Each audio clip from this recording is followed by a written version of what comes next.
We built this film on a foundation of love. Its purpose? To shatter the mental barriers constructed from a lifetime of indoctrination. The eyes are useless when the mind is blind. We are participants in a prison system we are unable to see.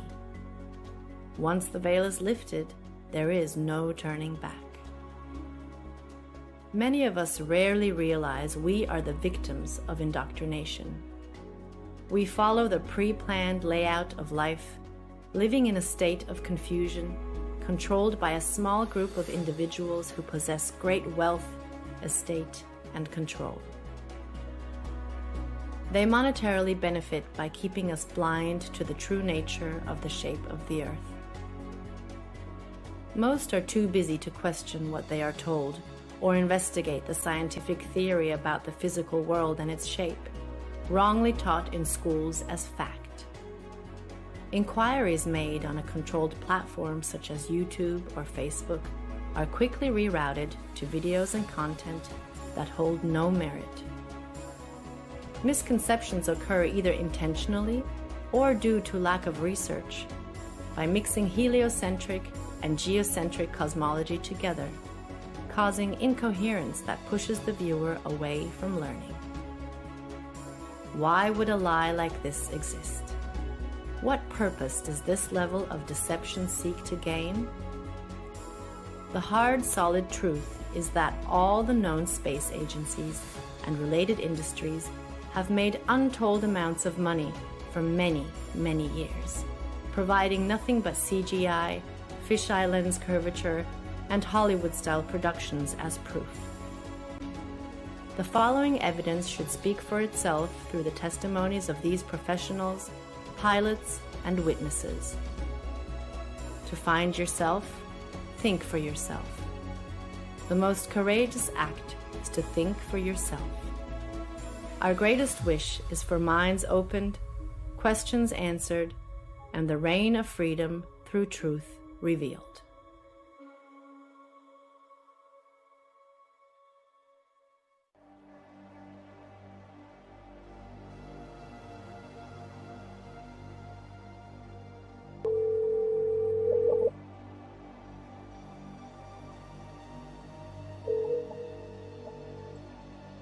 Good afternoon. Hey John, how are you? Pretty good, sir. How's everything there? Everything's good, can't complain. It's kind of windy out. Looks like it's gonna rain. But anyhow, I've been getting hit with these, questions regarding the flat earth, or trying to get information out of me, and I'm not too familiar with the subject. Can you help me out? Yes, sir. Copy that. I'll give you a couple of relatively quick examples that you can also research and elaborate as well. Number one, I'm a pilot, and when I used to fly out of Long Island towards Nantucket, bottom line here is they're going to give you some type of formula for every 100 miles. They're going to give you some type of XYZ per kilometer squared. Keep it very, very simple. Every 100 miles would be approximately 1 mile. 1 mile is 5,280 feet.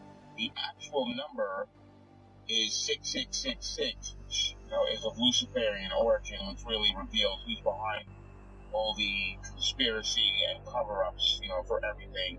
But the bottom line here is a very simple formula is for every 100 miles, you have 5,280 feet, which is 1 mile of curvature. So 100 miles equals 1 mile of curvature. Now, if I'm going, let's say, hypothetically, from Long Island to Nantucket, that's about a buck and a half. It's about 150 miles. So it should be 1.5 miles. So let's just take a mile. So with aviation, you fly at certain altitudes, whether you're flying in a easterly, a northeasterly, to a southwesterly direction. So hypothetically, I'm flying easterly at about 4,000 feet, which is an even number. If you add 5,000 feet of curvature, that would be around 9,480 feet, which does not exist. So the bottom line is pilots know every 100 miles that you travel, you would be dipping the nose down to compensate for 1 mile, which is 5,280 feet of curvature. So there's the proof right there that there's something very fishy with this globe Earth situation, because scientifically it doesn't matter.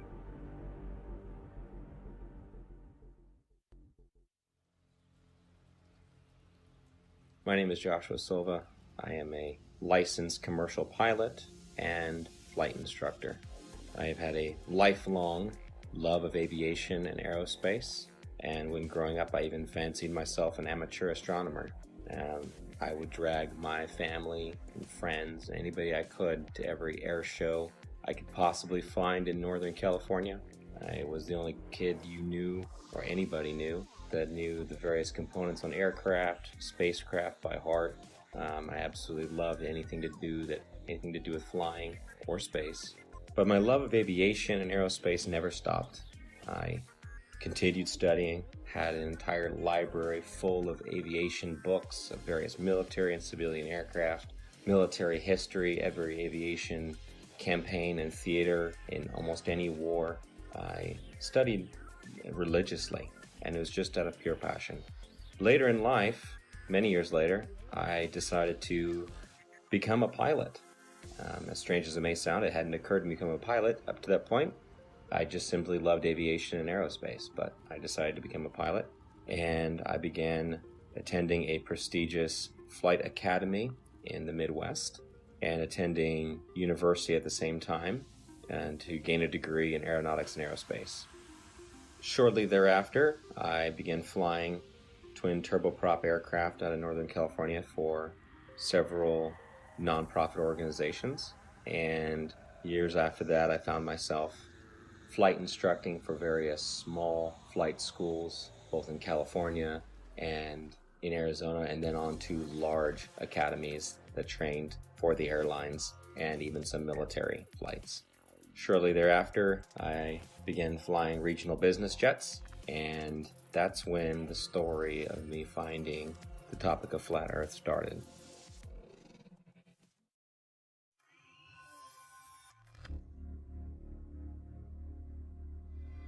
Hola, mi nombre es Héctor Requena. Soy terraplanista desde el 2016. Este tema lo descubrí accidentalmente, me agradó mucho y desde ahí lo empecé a investigar. Desde ahí me di cuenta de lo que está pasando en el mundo. Yo fui aviador, me gusta más la palabra aviador que piloto. Yo volé con mi papá desde niño, él era piloto de la Fuerza Aérea Mexicana. Un tema muy curioso que me pasó a mí fue el empezar a conocer cómo funciona el giroscopio.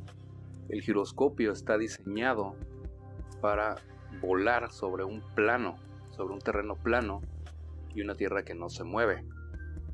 Todos estos temas me llevaron a seguir investigando. Estamos tratando de invitar a la gente a que no se cierre de mente a estos temas, ya que si no nos damos cuenta de lo que está pasando ahorita es por lo mismo, porque la gente está cerrada, se cierra a pensar fuera de la caja.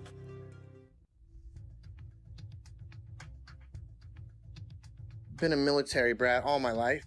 However, I've been in the industry of aviation for the last 21 years. And I became an FE somewhere around 15 or 16 when I really started looking at conspiracies. I looked into Benghazi because I happen to work on government contracts abroad, overseas. But I've been in aviation for 21 years, anything from helicopters to aerostats to big birds, little birds, fighter jets, things with engines, no engines, big blades, little blades, compressor blades, which, by the way, that one's not a hoax. Jets do not run only on compressed air. Contrary to popular belief, it takes compressed air in a blended ratio of air to fuel to drive the now heated gas and rotate the compressor blades. This has been a topic of discussion between FE and, not everything's a hoax. Coriolis effect. With that ties into, obviously with no spin, around the axis points that they say exist at 23.4 conveniently, 66 off the 90 degrees, right? Everything ties into 666 with NASA and all the BS scientists. Our aircraft have things called ADIs, attitude direction indicator, which gives correlation between the aircraft housing or the shell around the gyro itself. The ADI is nothing more than a gyro that will always reference level. I don't care what any pilot says. I don't care what any mechanic tells you. You know, there's a reason that pilots have one book called a Pilot Operating Handbook, and there's every other book, right? From structures to avionics to wiring diagrams to the actual components that make up these systems. That is a standalone system. The ADI does not lie. I don't care how cold it is, how high you are, and some of these guys are pretty damn high. It doesn't matter where you're going. It doesn't matter where you've been. It doesn't matter where you are over the realm itself.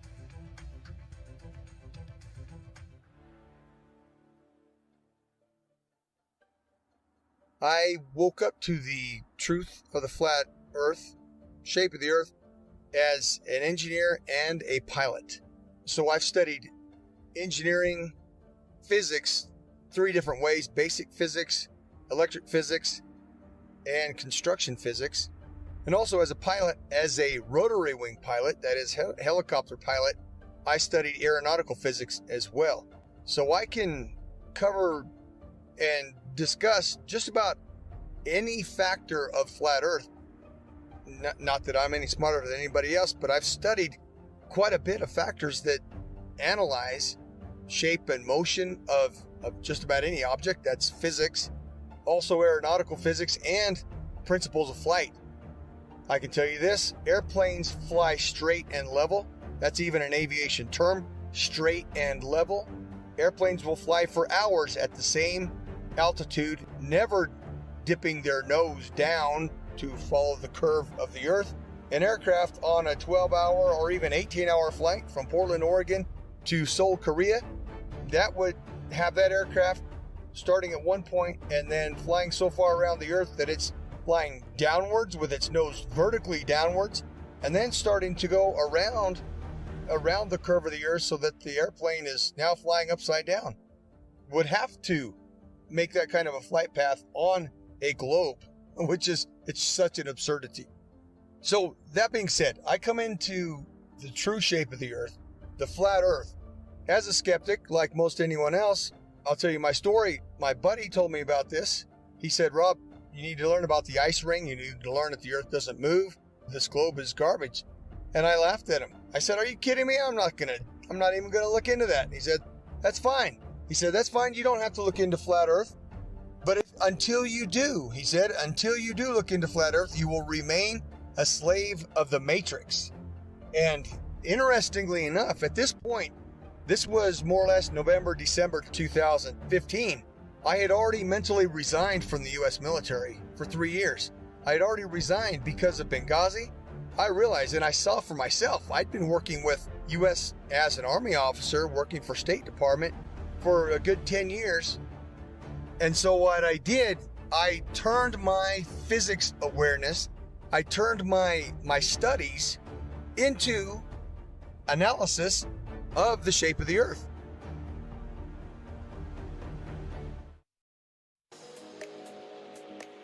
I have a bachelor's degree in English and International Business and a master's degree in Emergency Management. Emergency management is an area of study that deals with lessening the effects of a natural or man-made disaster. Areas I had to study related to emergency management were meteorology, geology, geography, hydrology, and oceanography. You have to know well how Earth works in order to prevent or lessen the consequences of a natural disaster. In 2019, I wrote the book called 16 Emergency Landings Proving Flat Earth. Not many people know that when I was younger, I worked for an international airline. I worked at the International Cargo and Logistics Division of the company at São Paulo International Airport.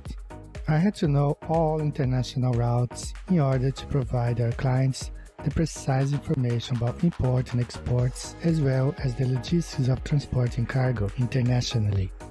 Our company transported from a simple parcel package to cars and helicopters to anywhere in the world. Having access to all areas of the airport in 1988, the Brazilian soccer team was about to board their flight towards Australia to take part of the bicentennial Soccer Cup in Australia. It was a tournament to celebrate Australia's 200th birthday. 2 South American teams were invited to take part of this tournament, Brazil and Argentina. At that time, we had access to several maps, all based on the globe Earth model. The Brazilian squad left to Australia with natural conclusions that this charter flight was going to Australia over the Pacific Ocean, as the global model suggests, perhaps stop in Santiago, Chile, and then head to Australia. To my surprise, the flight went to Los Angeles. For several days, I could not comprehend the reason why that flight went to Los Angeles in North America to then go towards Australia in the Southern Hemisphere. This thing kept alive in the back of our mind for all these years.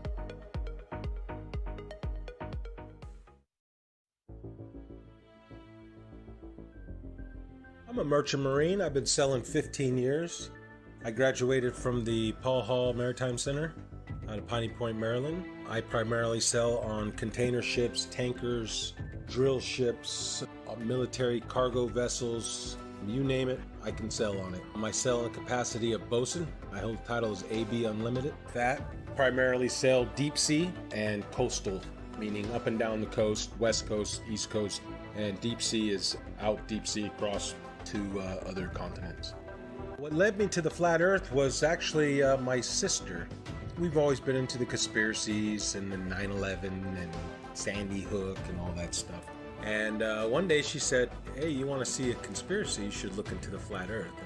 And I looked at her and laughed because I had seen the videos come up in the feed and they showed that disc thing in the space and I laughed at it and whatever. And she showed it to me and I laughed at her. And I went and pulled out my phone and I looked up a video. You can look it up. It's called Dragon Link FPV to Space.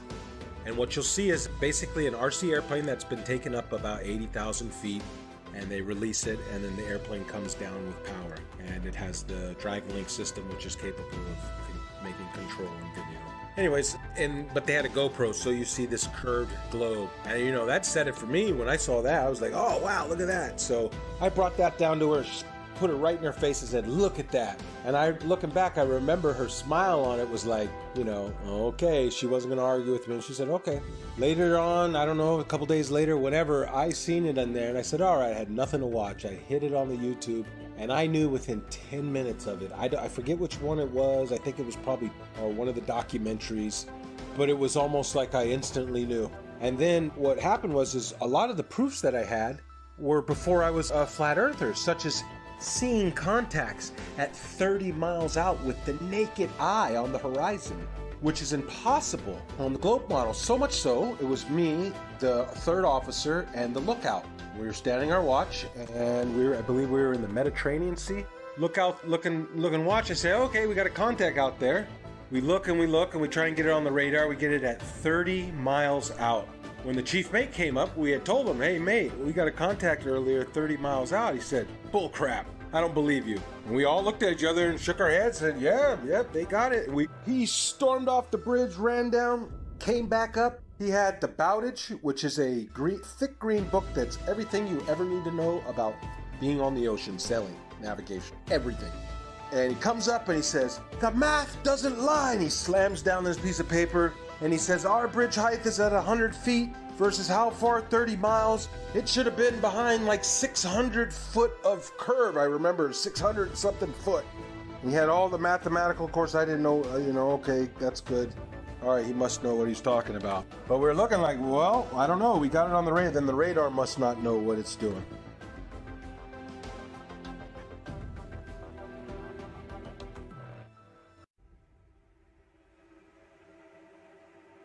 You can just call me Jay. That's what my friends call me. That's what I go by. I just go by Jay.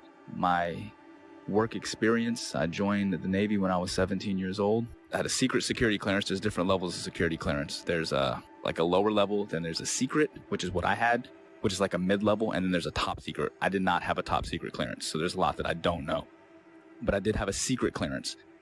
So it's basically the mid-level security clearance for the government that I had. And I did that job for 8 years. I worked in operational intelligence specifically. The radar navigation, there's a limited scope of what we're able to see. Now, granted, this is 15 or 20 years ago. what I mean by that is, with it being 15 or 20 years ago, the technology nowadays on the new warships, I would imagine, are just off the charts advanced compared to what we had, 20 years ago in the early 2000s when I was doing deployments for the Navy. We're looking at the scope of the radar. Now, this is just going off of the actual screen that we can see. Now, there's 3 different screens. There's the basic radar screen where we have this limited scope where it only goes out like 25 miles, right? Then there's this other bigger screen, and I forgot the name of it, but it goes onto this huge projection in the Combat Information Center. Basically is where all of the information is housed. And on this huge screen, we can actually zoom out and see a significant portion of our area of responsibility. I can't say the exact number. Again, a lot of this is classified. Basically, when we zoom out onto this large projectile screen, it goes in and out, right? So the reason why we're able to zoom in and then pull back out is just for accuracy. So if we're looking at something that could just be like a buoy in the water, right? Just one of the little tiny buoys that the ships can use as kind of placements to track where they're going, that can be mistaken for an actual small watercraft. So we have to be able to differentiate between that and some of the ships that we're looking for, because some of the deployments we're out there looking for drug ships, we're looking for other types of ships, submarines, basically just to keep a track of everything. That's basically what the Navy and Coast Guard do. They want to make sure that they know what's going on in the seas, and that's kind of the way the United States Navy operates. They're basically dictating what happens in international waters.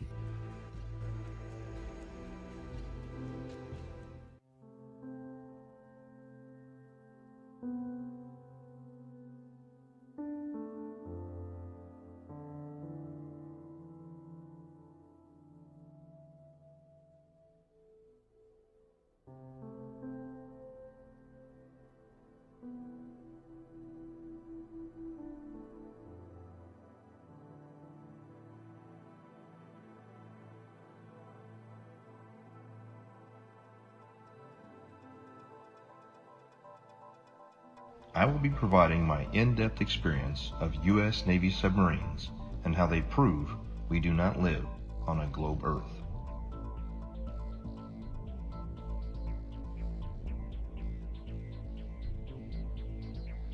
However, due to the nature of my job and the security clearance that I hold, I wish to remain anonymous.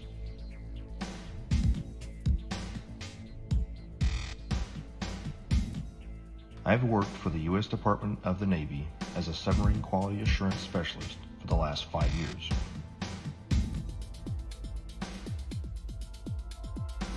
My job is to ensure that each submarine is built properly, safely, and to the engineer's plan.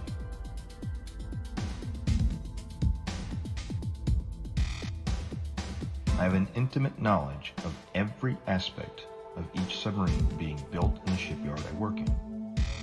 Now that you've heard a little bit of my background, let me explain how I arrived at the crazy notion that the Earth is visibly and observably flat.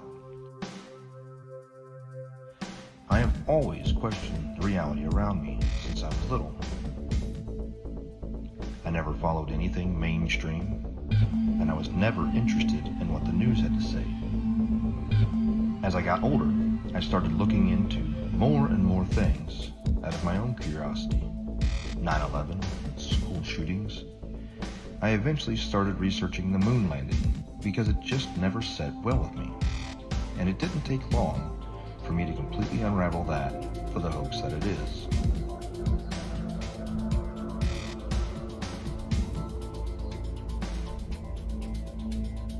After that, I was starting to realize that we have been lied to on so many levels.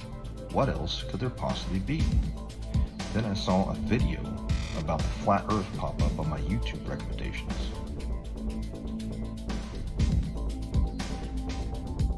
At first, even with my awakened mind, I thought this was absolutely ridiculous. I decided that I'd look into it simply to disprove it and move on. It should be easy, right?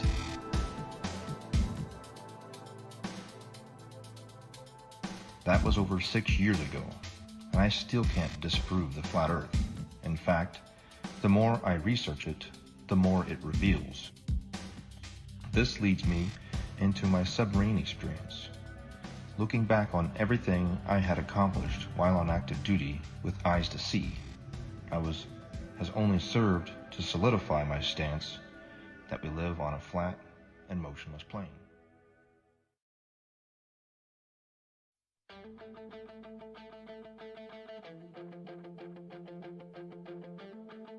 The theory of more land being hidden on Earth as one of the possible motives to hide the fact that the Earth is not a spinning water ball corkscrewing through space is something that many flat earthers have postulated over the years. And I just couldn't shake the concept from my mind where, just like Rear Admiral Richard Byrd suggested during his Antarctic expedition, Operation High Jump, that there is undiscovered land on Earth, and that possibility spawned an idea to write The Elusive Curve, a modern-day quest to discover another world. The Elusive Curve is a fictional novel created to convey a very non-fictional message, that the Earth is a flat, motionless, level plane devoid of any curvature. When Max Carter discovers irrefutable proof of the true shape of the Earth, the course of his life drastically changes, and he becomes a man obsessed, convinced that there is more land being hidden beyond Antarctica, and that he is going to reach it. The Elusive Curve debunks typical globe Earth claims, including ships disappearing over the horizon due to the curve of the Earth, the Foucault's pendulum, and the Coriolis effect, whilst presenting flat Earth proofs like visual perspective, level water over vast distances, and long-distance photography, all within the context of Max's varied and colourful relationships.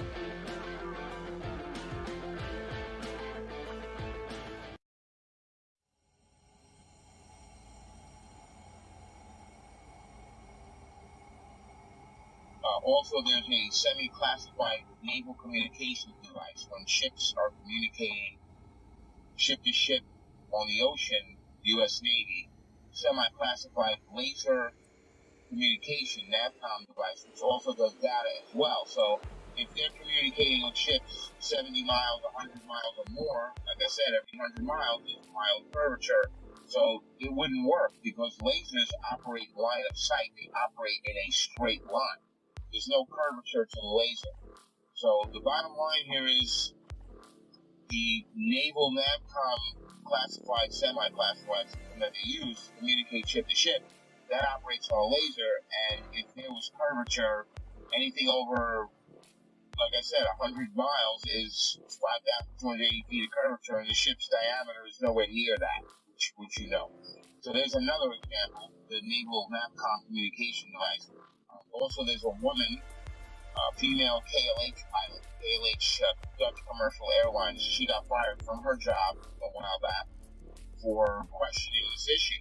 Now, they didn't throw her out of the company, but they gave her like a desk job, so this way they kind of keep her around and quiet so they can control. But she's a very sane and rational woman. If they ask her, what happened, she starts talking, it's going to raise serious questions. So we got the KLH pilot, we got the laser NAVCOM, U.S. Navy. We've got my personal experience flying from Long Island to Nantucket. There should be at least 5,280 feet of curvature added to the 4,000 altitude average while heading easterly.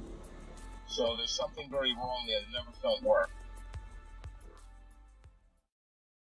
Could the Earth actually be flat? I began to see opinions and arguments that seemed logical, but I heard several arguments, which I now know were most likely disinformation, easily disprovable in the aviation world, but there were some that stuck with me. And so, myself being the way I am, I ran quickly, metaphorically, to my old textbook, and I opened my old textbooks, found them, unpacked them, cracked them all open, and even downloaded brand new copies in PDF form offline of all these books to make sure that nothing had been changed. I thought for certain that I knew exactly what compensation pilots are trained while flying to compensate for the spin or the rotation of the Earth, for instance. As far as falling around a globe, that I assumed in my mind would be an aircraft's angle of attack. But upon more study, I found that not to be true.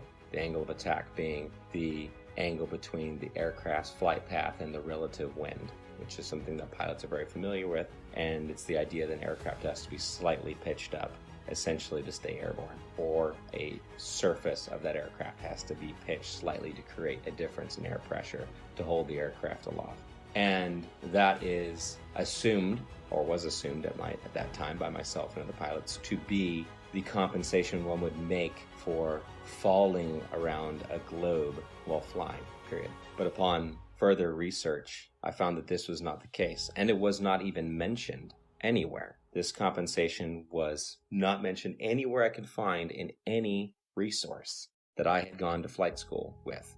And they were extensive. There were many, many books, especially as one progressed towards the commercial flying side, especially elective courses, especially if you're going to university as I was, studying aerospace, that you would assume, and I had assumed, that this was calculated for.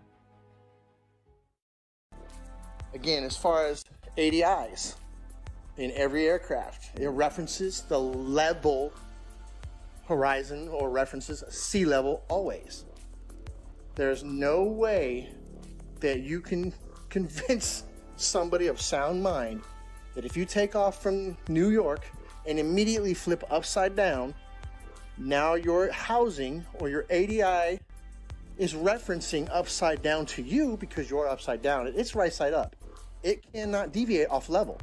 It doesn't matter how much fuel you got in your tanks. It doesn't matter if you're a helicopter or an aerostat or a fighter jet. That gauge will always reference level. It has to, because otherwise it would be a poor reference. And if you could manipulate it, why would you even have it in the airplane or your aircraft? But if you go and take off 2 miles away, do a barrel roll, you're now flying upside down. At what point does that gauge show you back right side up? A half a hemisphere away? Is that what we're led to believe? Is that what we're supposed to believe? At what point does it right itself if you never flipped back over and continue flying level? You see what I'm saying? It's ridiculous. It's ludicrous to think that thing compensates for curvature in straight and level flight.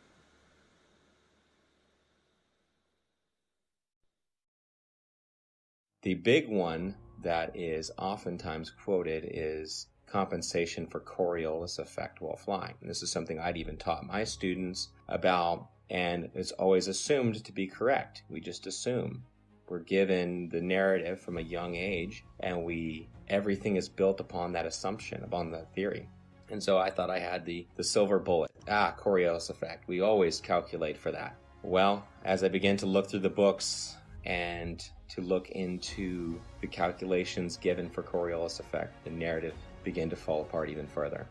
I began to see things I didn't notice when I was in school, such as Coriolis effect is actually never calculated for, but is assumed to be a part of wind correction angle. Wind correction angle is one of the many calculations pilots of all kinds make while flying to correct against winds in whatever volume or section of air they're flying through, which it could be from any direction, and you're flying through it, so you have to compensate a certain angle into that wind to hold a straight line. Interesting side note, I worked on aerostats for several years, and I always ask people who try to bring up gravity, well, how come my 4,000 pound, 74,000 cubic foot aerostat isn't getting pushed towards the ground? It weighs more than you do, which you believe gravity is pushing you down, right? Because these are some dense ass people. But how come the aerostat's not getting driven into the ground? It weighs more. It's definitely larger than the size of a house. It's more than size of most houses. So why isn't it getting driven to the ground? Well, that's because it's displacing less weight than the atmosphere or the medium that it's in. And I try explaining that. I don't know how many times you've probably posted something on this. I don't know how many times we're going to have to post something on this. But every time that little kid lets go of that helium balloon and starts crying. Radar is simply another form of radio transmission. Radio includes anything within the range of the electromagnetic spectrum. Electromagnetic spectrum, also known as light. Radio is the transmission of light, whether it's visible light or radio waves which are not visible. When it comes to radio transmissions, there must be a transmitter and a receiver. There can be a reflector or a transmittal unit along the way. However, in the end, there's got to be at least transmitter and a receiver. And in the case of radar, radar transmits a signal and it bounces off a reflector, and then it comes back to the receiving station. Or it can go to other stations if they're set up in the network properly. Long story short, radar emits a signal, it bounces off something, and then it returns to a receiving unit, and the receiving unit maps that reflection accordingly. If there is no reflector, then there's no return signal, and then the object does not show up on the radar. For example, it's off the screen. Notice, there's no curving around anything. It goes out in a straight line. Radio signals always travel in a straight line. So the transmitter sends the signal out to the target, bounces off, and it comes back in a straight line. Radar cannot travel over the curve, and hence radar is dependent on line of sight, direct beam from the transmission to the target. It reflects and it comes straight back. There is no curving around anything, thus is radar.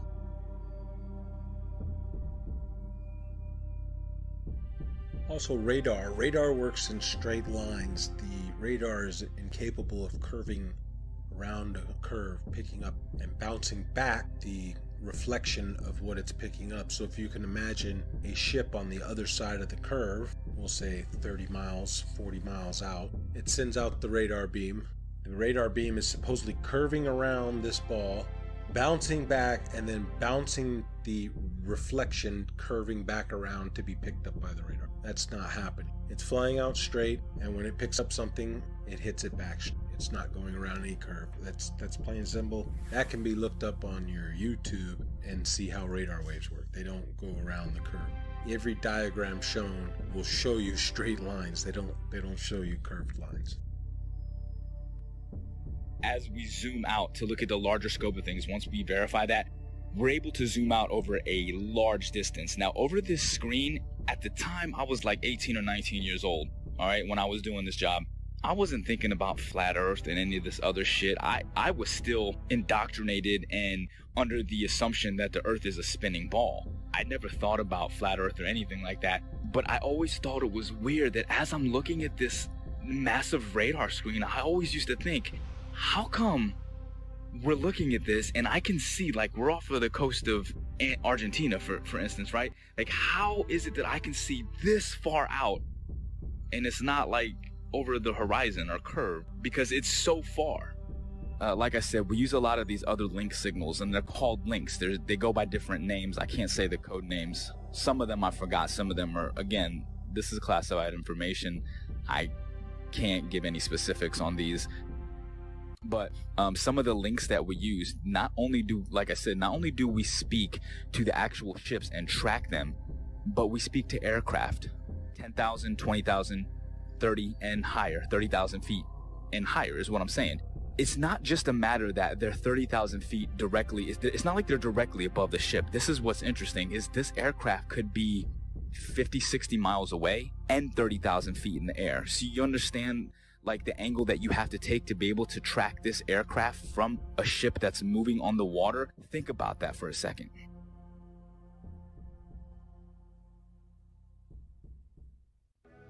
I served on board of a United States 688I fast attack nuclear submarine, and I can personally attest that we never constantly angled down during our submarine deployments. One of our longest transits went from the Gulf of Oman around the southern tip of Africa and back to Connecticut. We were underwater for almost 3 months straight. My job on board as a radioman meant that I spent a lot of time both in the radio room and in the control room. The control room is where they navigate and drive the submarine.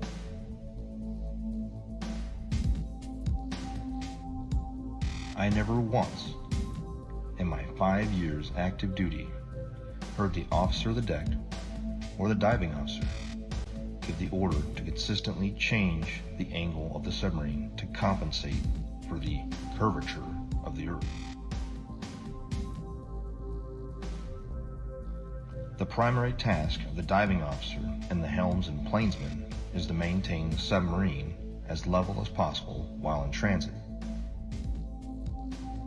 If the Earth had any measurable curvature, I am certain we would not have been able to make this incredibly long transit without accounting for it.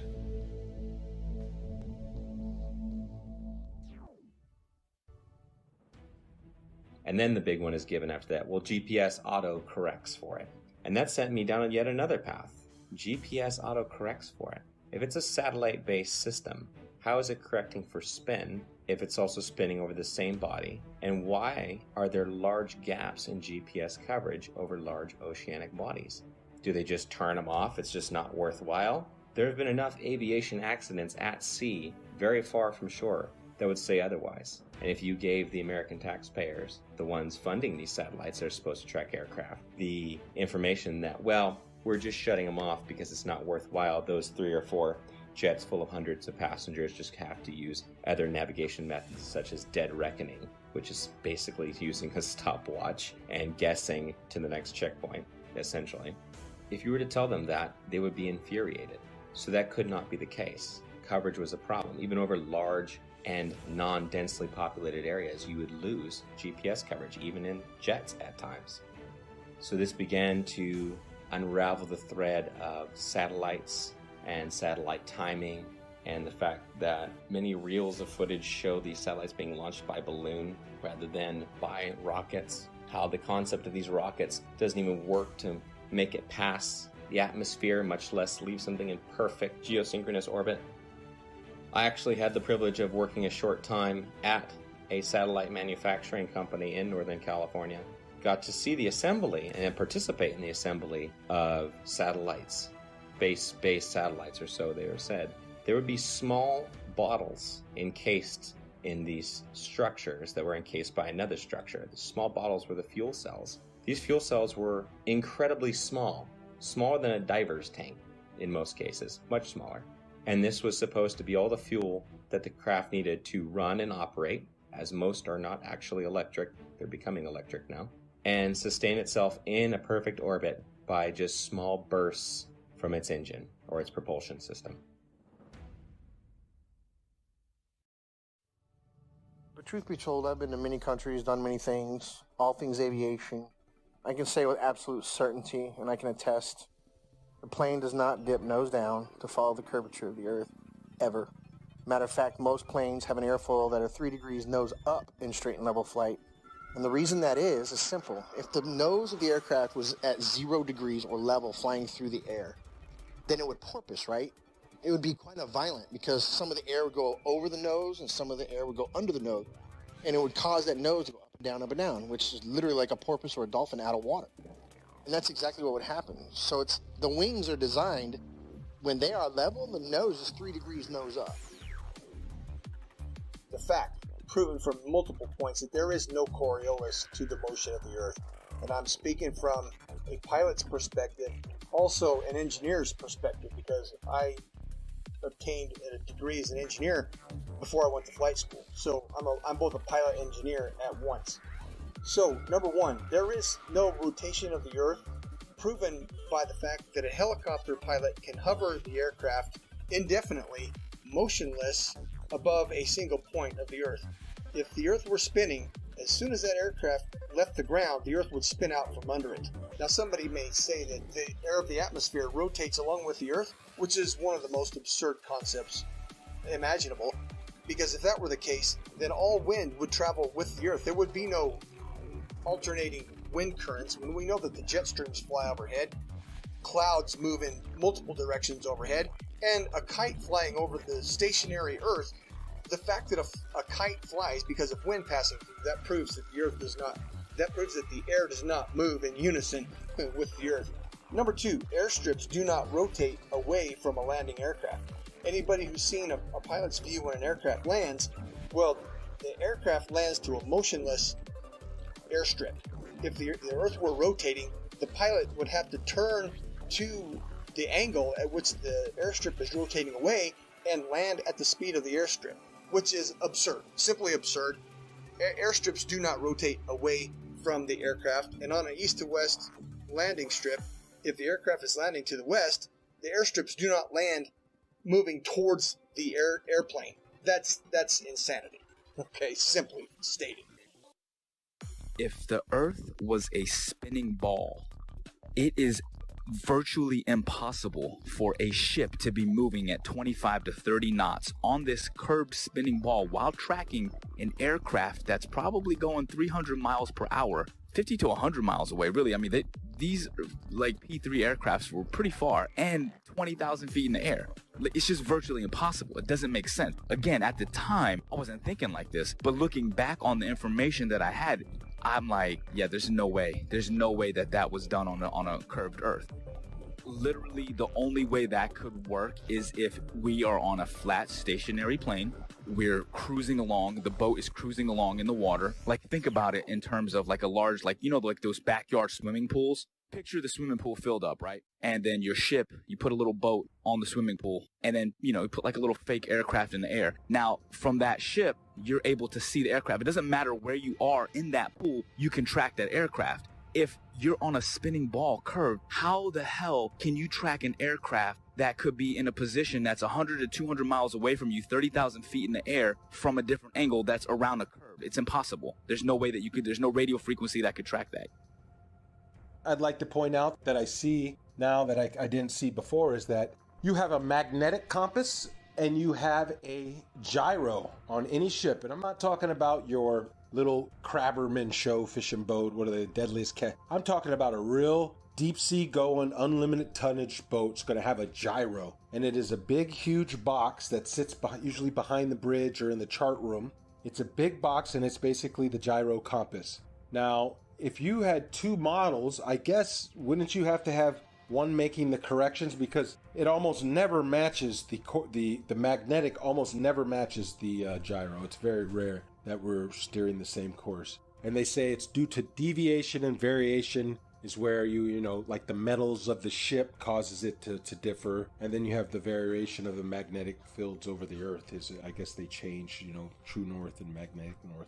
But the way I look at it is, man, they got two different machines. One is a machine and one is from God. The way to get around the earth. God's not a dummy. He put the way to get around the earth with the compasses. If back in the day they had motorized vessels that can get them around, they would probably have got around a lot better. But they were at the mercy of the wind. People say, oh, they didn't know their way, or, you know, they were using the stars and stuff, and they, you know. So I just believe that the two compasses, the gyro compass that's electronic, and then our regular compass is because they are switching the ways, you know, the maps. There's two different ways to get around the earth. They're tricking us.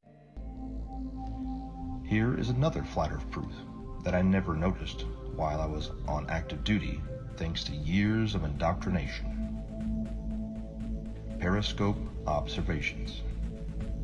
When the submarine is at periscope depth and the observer is looking for ships on the horizon, they will start to see masts at about 8 to 9 miles, depending on atmospheric occlusion and sea state.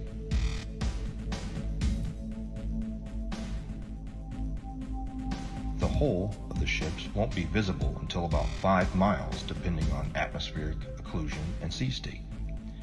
At 9 miles away, the target should be 26 feet behind the curve, but this isn't what's observed.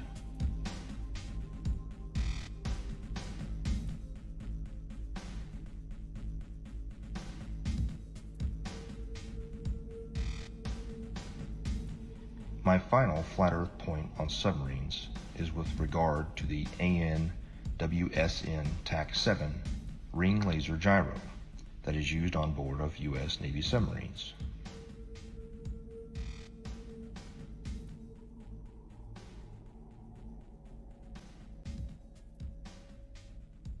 A typical gyroscope, like the ones used on board of an aircraft, is a device used for measuring or maintaining orientation and angular velocity.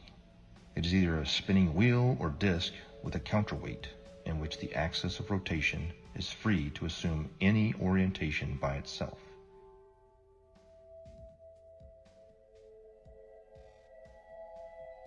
When rotating, the orientation of this axis is unaffected by tilting or rotation of the mounting, according to the conservation of angular momentum. However, a ring laser gyro doesn't have any established weight.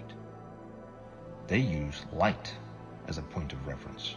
It spins up a disk that shoots out lasers, and it has a digital encoder that deciphers where the laser strikes inside of the gimbal system. No make-believe gravity required. Let's just say we're like 30 miles away. These missiles can shoot much further than that. I can't give you the exact number, but say we're 30 miles away, okay? 30 miles is far. So from our ship, we can track on our little, we have like a missile projectile. It's like a radar, but it's a little bit different. It's specifically designed to track the missiles. You actually input the coordinates, latitude and longitude of where you want the missile to strike. Really, really high precision accuracy. Really accurate. We hit that launch and the missile, and it will hit that target 30 miles away, even longer than that. Now, here's the thing. Again, that's not possible on a curved Earth.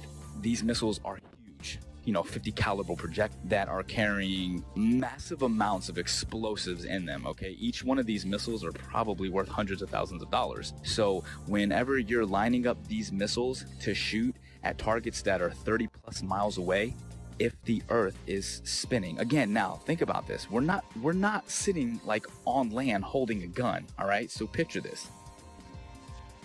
We're on a ship, like actually in the middle of the water, okay? And the missile is shooting off of the bow of the ship. So if the world is a spinning ball and we're on this curved Earth with water and we're spinning 600 miles per hour through infinite space, I'm pretty sure that it would be physically like it wouldn't even make any kind of sense on a physics type level to be able to shoot a missile from a spot in the water on a spinning ball to pinpoint accurately hit another spot. And at night, we were going on one ship, on a military ship, and this is with night vision goggles, 50 miles, and these guys were on the bow. They were not even on the bridge where you'd be 100 foot up. They were on the bow, which is barely probably 40 feet off the water's edge. So these guys, and they have the latest state-of-the-art. This was in 2015. They had state-of-the-art, what do they call them, night vision goggles. So these things are capable of seeing that far if we live on a plane. You can't deny it. It was so obvious, but not to everyone else. I guess the programming's harder than other people, so they don't want to hear it. But over the years, I have learned the model. I know the model like the back of my hand. I can show proofs. I have ammo now. So when I go out there and I tell somebody, hey, that's impossible, and I'm talking to a third mate or a second mate who's an officer who went to college, meaning they paid for their education. Because when you pay for your education and you're making a handsome salary on it, you can't be wrong. How could I be wrong? I'm making a salary, they're paying me, I paid for this career, everything's working great in my life. You are obviously wrong. All the math works. So with that, it's hard. But when you stump them and you start showing them stuff, it's hard for them to say. And then they start saying stuff like, oh, well, what does it matter anyways? I don't care. And there is the 8 inches per mile squared. But you guys can't look at it three-dimensionally. It is two-dimensional. It is the amount of deviation that's required for you to come back inward. If you are walking east from north, meaning you are going around north equidistantly, and you walked in a straight line east 1 mile, you're going to have to deviate 8 inches back to the left to get back on the equator, right? Look at it on the flat Earth map, and clearly it makes sense. If you walked 1 mile in a straight line east, you have to deviate 8 inches after each mile to stay on the equator. The 8 inches per mile squared is a real measurement, if in fact we consider the equator to be a real place, a real location, ever, always.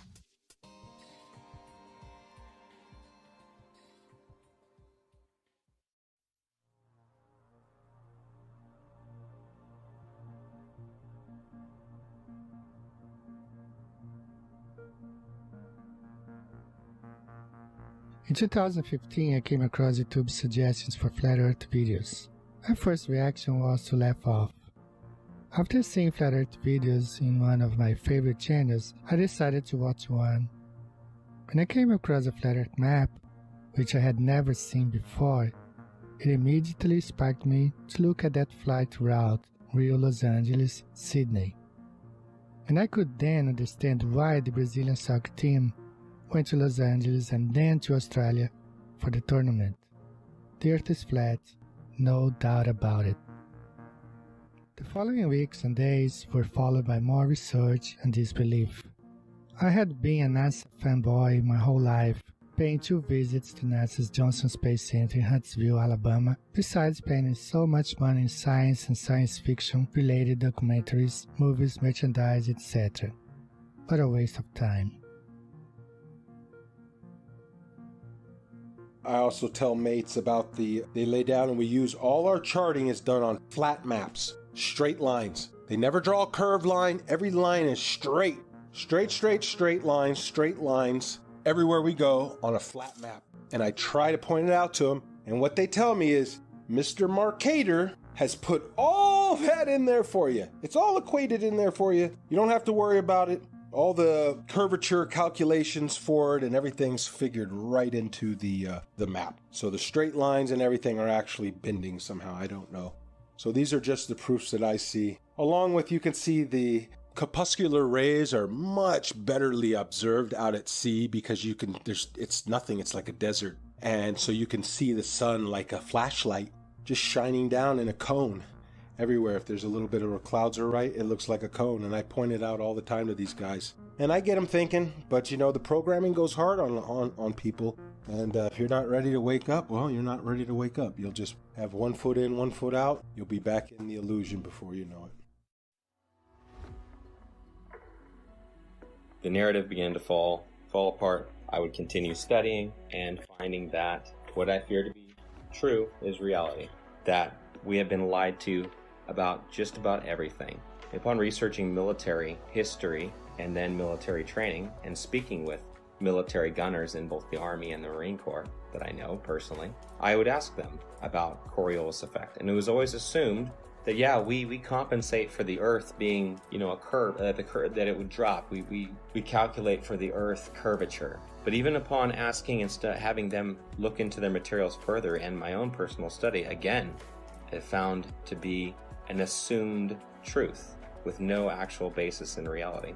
That they would calculate bullet fall based upon angular velocity, drop, friction, amongst other things. And curvature was supposed to be just corrected along with it, just like flying, wind correction angle corrected for Coriolis effect.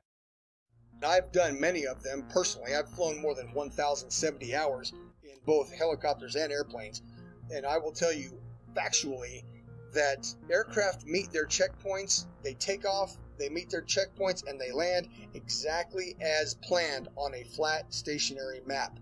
No pilot, I say again, no pilot has ever accommodated for the rotation of the Earth when planning flights and takeoff to checkpoints along the way, and then landing. Pilots can plan so well that they can take off and land hundreds of miles away down to within 30 seconds of their planning because the Earth simply does not rotate. A waypoint would be like this. Like, let's say we're out in the middle of the water and we want to hit a target that's like directly to our west, 15 miles away. But that target is able to track our missile coming at them. We don't want that target to know where the missile's coming from, so we can put in waypoint. And a waypoint would be like putting a point out like 20 miles east, and then another point like 15 miles north, and then another point like 10 miles south of that, and then put in our target. You see what I'm saying? So the missile doesn't go directly from the ship to the target. The missile will actually fly to the latitude and longitude of the waypoints that are put in, and then it will curve from there, and it will hit all the waypoints and then attack the target. How is that possible on a spinning Earth? If the Earth is moving at 600 something miles per hour, or whatever they say it is, there's no way that missile could stay. There's no way that missile would be able to keep track. Do you understand what I'm saying? At least that's how I'm looking at it. It may be a little bit harder to visualize if you actually weren't seeing it the way that I would see it, or there, or understanding and putting in the coordinates, or seeing how this actually worked out. But I'm telling you, like, from my perspective, that is one of the things that makes it virtually impossible to accept the globe as this, well, It's a fake lie. It's a theory. It's garbage is what it is. So y'all think the Earth is a ball. Y'all think it's spinning through outer space. And I bet you believe in little green aliens. Well, actually, the Earth is flat. Here I'll give you facts, all the math, science, and all of that. Whatever you need to believe. Come on, can't you see that a submarine couldn't use a periscope, nor a plane use a gyroscope? But Huey doesn't adjust for the Coriolis or sniper looking down the scope. This is all hard to take in and hard to cope, but I hope that I've given enough rope to explore the rabbit hole that our Earth is not a ball and it's not spinning through outer space. If someone wants to prove me wrong, please give me a name and we can debate it all day, anytime, and with real test measurements and evidence. Stop lying to the world's nations. We have real science to back our observations. Don't believe in the indoctrination of the people, cause they don't want you to believe that the Earth is level. Don't believe in the indoctrination of the people, cause they don't want you to believe that the Earth is level. Dig deeper, be a rebel, then dig deeper than a shovel. Keep your mind level, let's lighten the curve and lighten the herd. Give the truth what it deserves, tell about what we actually observe. Like a boat going out of sight, if you get your zoom and focus right, it'll come back into light. Just use a laser beam and you will see that water never bends but always finds a flat resting position. 71% water can't make up a ball or a pair. So let me make this clear and get it into your ear. You're in great fear of stepping out of the box. They're keeping food stamps in our socks. They are the slyest of the fox in a controlled delusion of evolution. That's nothing made everything and no proof of creation in this pseudoscience indoctrination. No meaningful salvation, but let's believe in gravity with no proof of how it picks and chooses what can rise and what can fall on this crazy thing we call a spinning ball. Don't believe the indoctrination of the people. They don't want you to believe the Earth is level. Don't believe the indoctrination of the people. They don't want you to believe the Earth is level. Let me give you something else to measure. Don't worry, it's my pleasure. If you want a vacuum or pressure, you must have a container, and that's a no-brainer. But since we believe the universe is on a roller coaster ride, even when Polaris is in the same place every night and has been for thousands of years, has the heavens work like gears, telling us time and the years like a big machine. The heliocentric model is just a drink backed by money and based on influence theories, never providing hard evidence except for CGI and camera trickery of my natural senses in our school systems. But flat Earth brings meaning to your existence like a period at the end of a sentence. Don't believe in the indoctrination of people. They don't want you to believe that the Earth is level.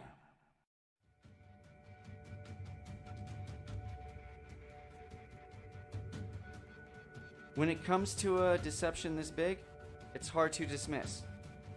And for the people that say, I don't see how this would affect me either way, you don't know. It's like telling me about Argentina when you've never been there. Or it's like telling me about owning a Corvette when you've never driven one.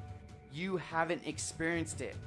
And if you have been through the Flat Earth Awakening, you know how it would affect you. This quite possibly may be the biggest awakening of mankind. Think about it.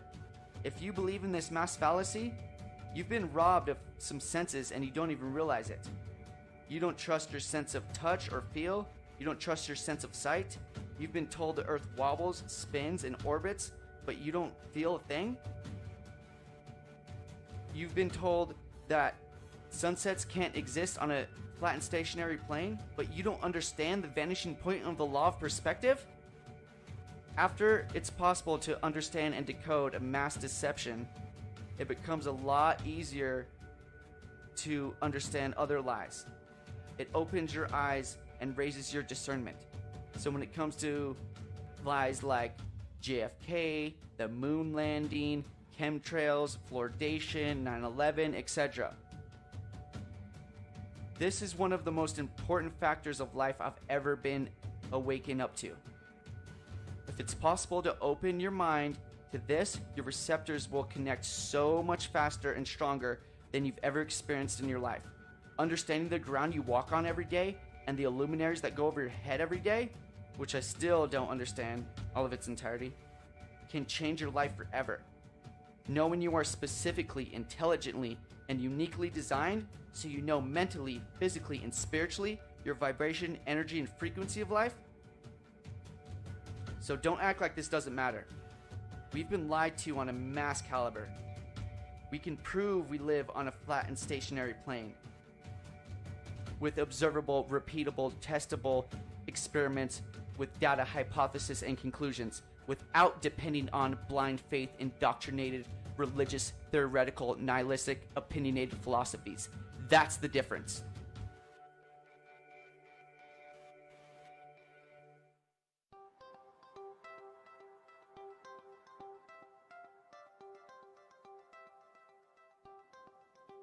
Is it possible that almost everything that we were taught from the time of our innocent adolescent time as children to the completion of our chosen path of studies in college was not only incorrect, but was part of an educational doctrine of spiritual disconnectedness from what truth is and what our reality in the world that we occupy today?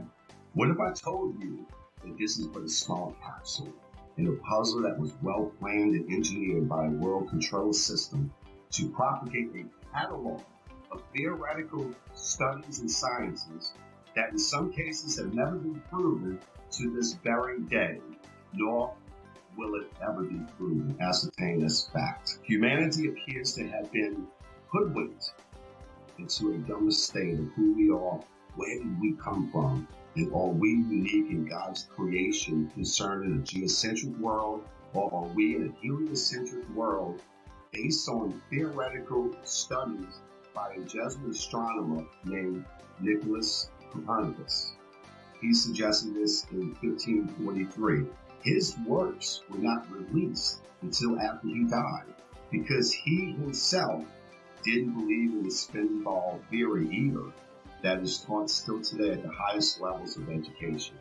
On my book, which is the variously planned agenda that has gone on for 474 years, seems to be threatened to become full disclosure of the biggest lie in the history of mankind that is kept by the world's oldest secret society called the Freemasons. The very uniqueness of humankind was spelled out correctly by our Creator that the earth was the center of the universe, and that He created the sun and the moon as well as the stars and the constellations that revolve around the earth, with Polaris being the north magnetic pole fixed star. How could space possibly exist when you and I have never been in our entire lives seen a real photo of what our own world looks like?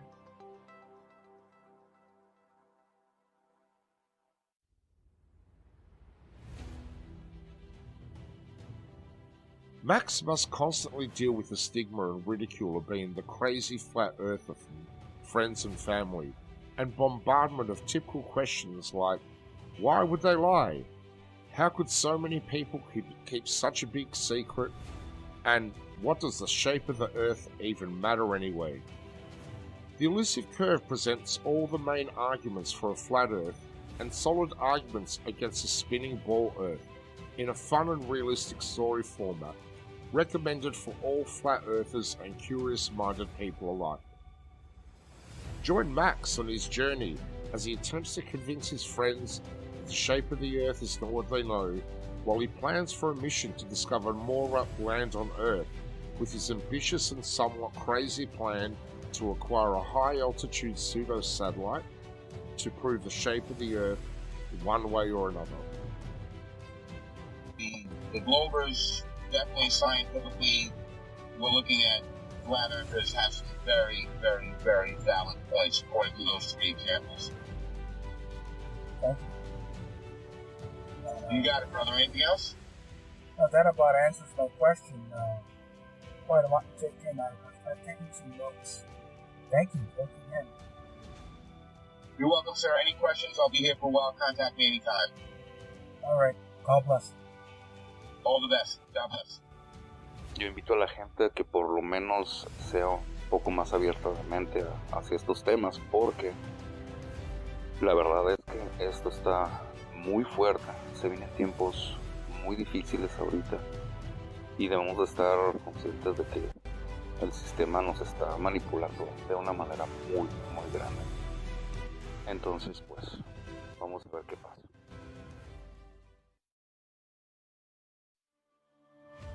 So that began my journey down the flat earth. And since that point, I've only found more and more voices, more and more educated people, educators, professionals who are beginning to shed light on this subject in ways that I can only begin to imagine. But I'll never forget the day that I realized my plane wasn't falling around a globe, that I could look out the cockpit window, 185 degrees plus field of vision at 40,000 feet, and not see one iota of drop, but nothing but a flat, beautiful, motionless plane. The assumed calculations that we made that were compensating for Earth rotation were just a part of a calculation based upon wind speed and the angle we had to hold in order to fly against that wind and go in a straight line to our destination. It's one of the most freeing truths I've ever experienced, because in some small way, the idea that these other conspiracy theories and things we've been lied to about are true. But this biggest one is the biggest truth of all. We've been lied to about everything. It means we can start over. We can start again. At this time, at this point in our history, we are uniquely positioned to make that change. And if I can make one statement to the people out there, it's simply this. That's it. That it's level. You cannot fall off the edge of an in-ground pool. It is level. Where you put your feet in the water in France, it's the same height that you're going to put your feet in New Jersey and Brazil. Do some research. This is not the only thing out there that needs to be researched, unlearned and relearned. The Department of Education, founded by Rockefeller in 1908, did a good job of proving that the mode of ignorance that he calls his education board, you are the proof it's working. The mode of ignorance widens every day. It gets bigger and bigger every day because people keep believing what they spit out. Unlearn. Thinking outside the box. The box is the cap that you got at graduation. So understand that for the first 18 years of your life, you didn't learn the truth about anything. You were simply told, and you got a reward for repeating it. Now it's time to think for yourself. It's time to do research and do your own testing. Be your own white coat. Knowing the earth is flat has placed me in sync with our Creator, His creation, our hidden past, and with the future we hope to build. A future where we should not have an organization called United Nations governing the world. And there is no globe, there should be no globalization. This is my message to all of you. Peace.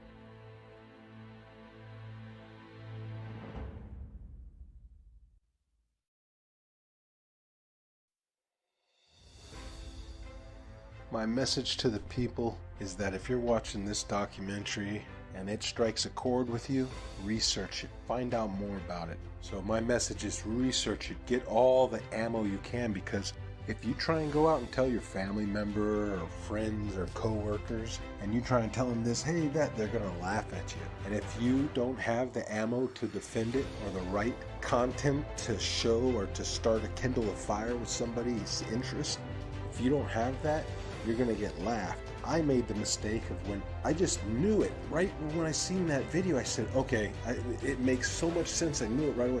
I went and tried to tell everybody before I knew. I just blurted out little proofs. Airplanes don't dip their nose, the water lies, and they'd hit me with some of that science stuff, that pseudoscience, and I couldn't defend it, and I would look like a fool. And then when I had the knowledge, it's harder to defend it because they've already don't take me serious. But now I've gained such a knowledge on it and such what you would call ammo that I could defend it in a way that you're going to get one of these reactions. well, what does it matter if it's round or flat? My life doesn't change, doesn't matter, either way. That's how you know that you're striking a chord. Their ego doesn't have anywhere else to go. So from there you can work on them. But like I said, learn the model, learn to defend the flat earth model before you tell your coworkers, loved ones, or anybody, for that matter that you don't know, because people you think that you know well are going to look at you like you're crazy. And unfortunately, that's due to the programming, and everybody believes one thing, so how dare you believe another? You got to fall in line.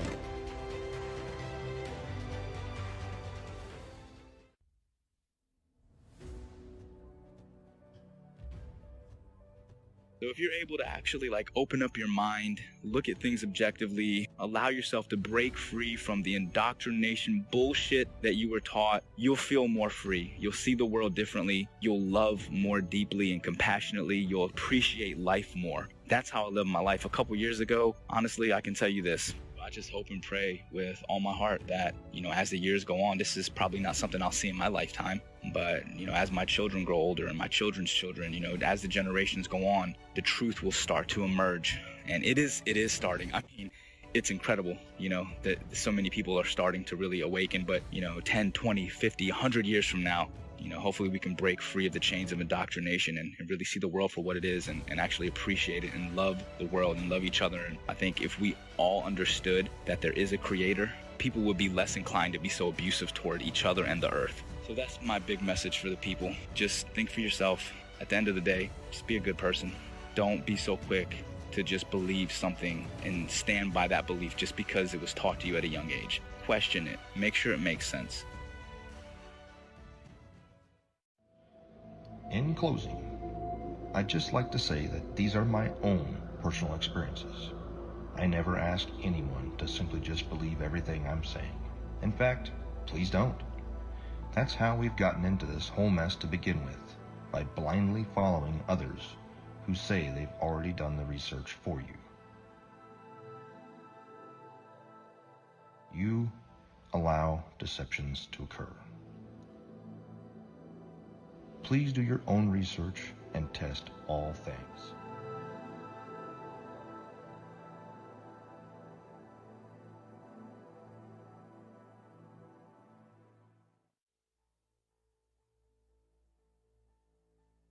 All space agencies are part of the cover-up because they are also Freemasons. It is my consensus that space is fake. And NASA was set up this deception and even admit that images of Earth are composites and computer-generated images. Since 1958, NASA has literally force-fed us to and continue their trickery, sorcery, wizardry, and being only God of oneself, yet cannot get high enough altitude to provide humanity with one single photo of what the very shape of our world is. I believe strongly in the very senses that God gave all of us. And instinctively, our senses are 99% correct. And my book will help those awakening sheep remove the dark shades from this massive deception. And for those who are unwilling or unable to think past their noses, then those sheep will remain asleep. My book is part of the Great Awakening from pseudoscience that has put man living in a Newtonian world of Einstein physics, ruled by Frankenstein logic. Game is over.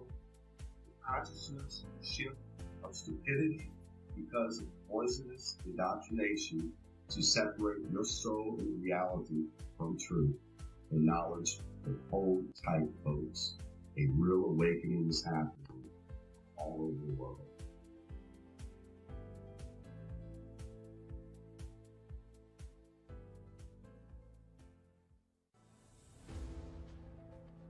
The curve of the Earth, the spinning ball, as well as evolution, dinosaurs, nuclear bombs, and everything else that they teach in the schools that's not founded on scripture.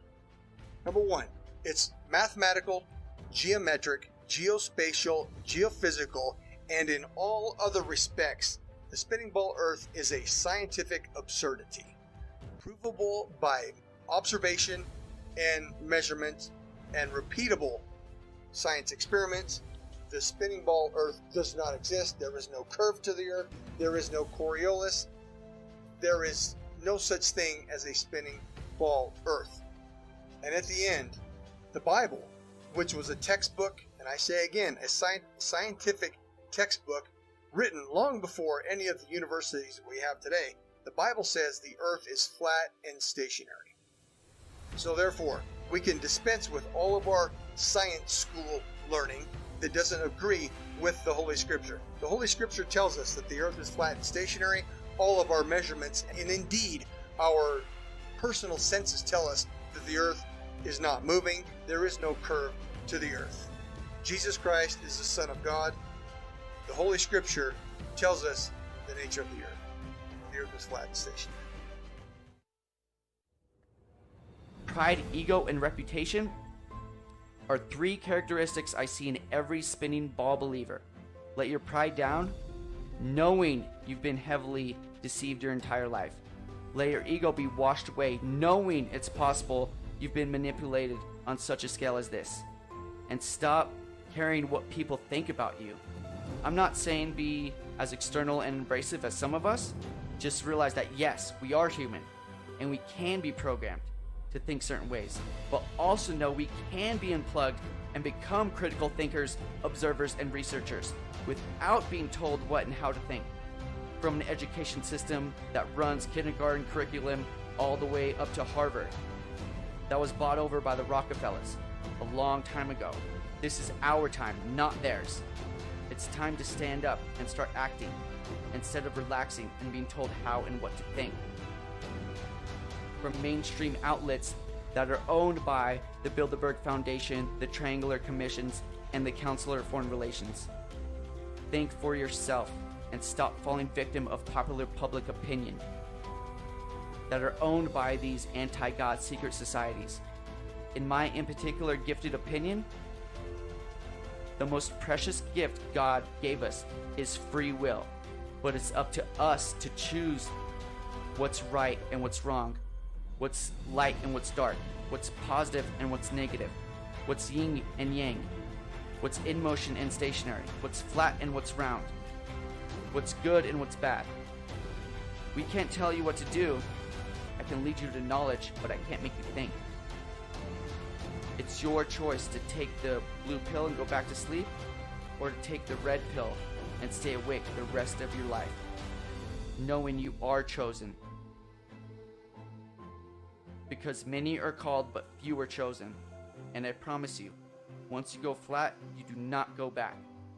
They couldn't stop this movement if they tried, because truth prevails. Rest in peace, the globe. Every truth has a specific time and moment to manifest itself. Technology being the catalyst for this truth to re-emerge and reveal itself again. And proof that it's not a myth, vanity, or a misunderstanding of our ancestors and all ancient cosmologies.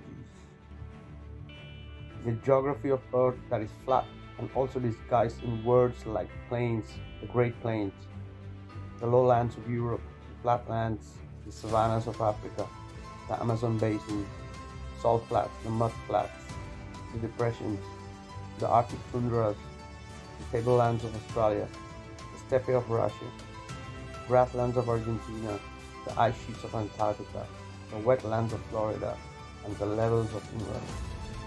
Over these vast plains flows rivers and canals like the Nile, Amazon, Mississippi, and countless more, for thousands of miles flowing level in every direction.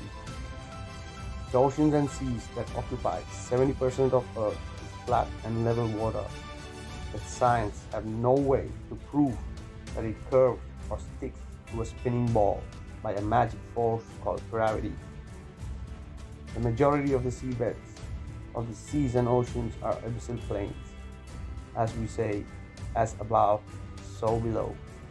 The longest line of sight of observing Hudson Bay at 1800 miles and my own Himalayan ranges observations on 2 occasions of plus 2000 miles is just impossible on a globe Earth.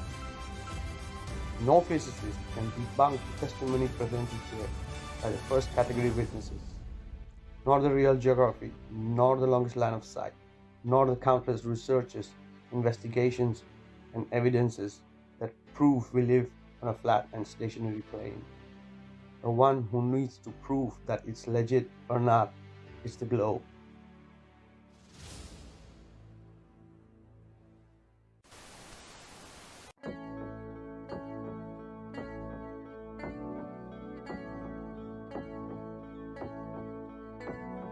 Wonderful, magical, celestial light, fantastical, mystical, wonderful sight.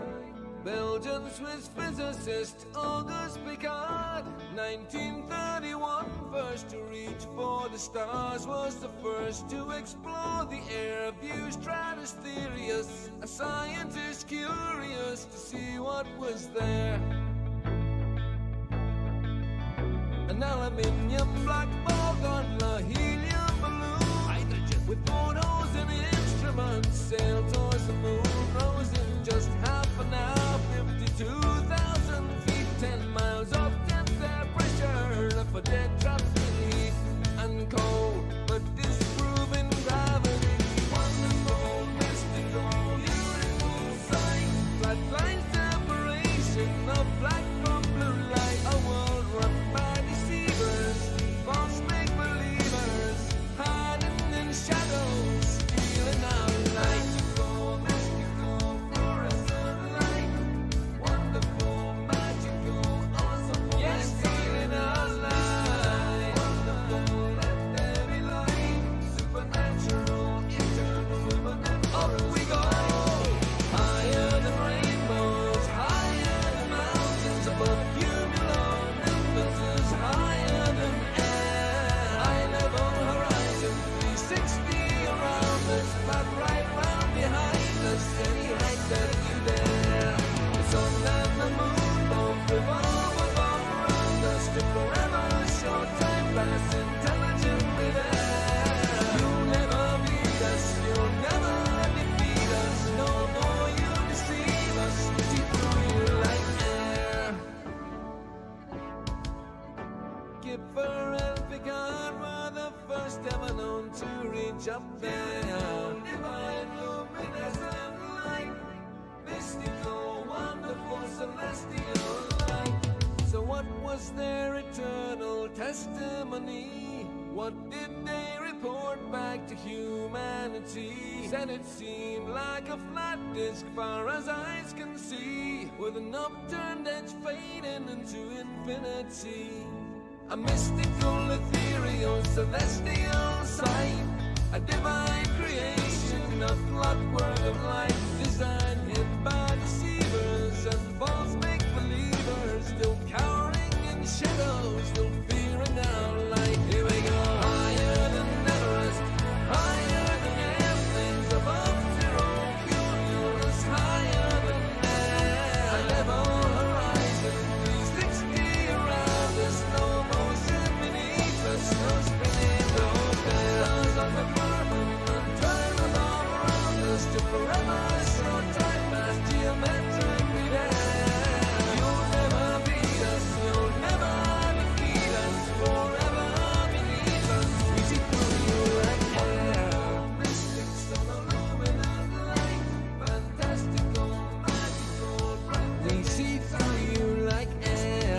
Magical angels of light, beautiful, wonderful, celestial light.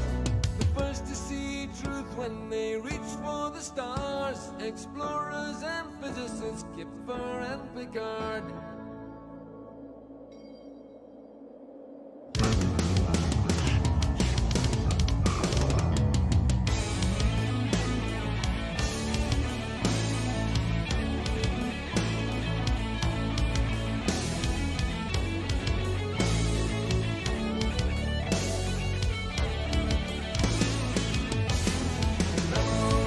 Motionless, we are.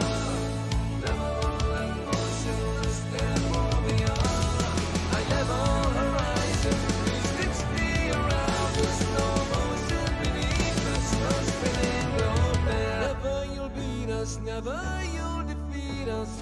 forever beneath us. We see through you like air.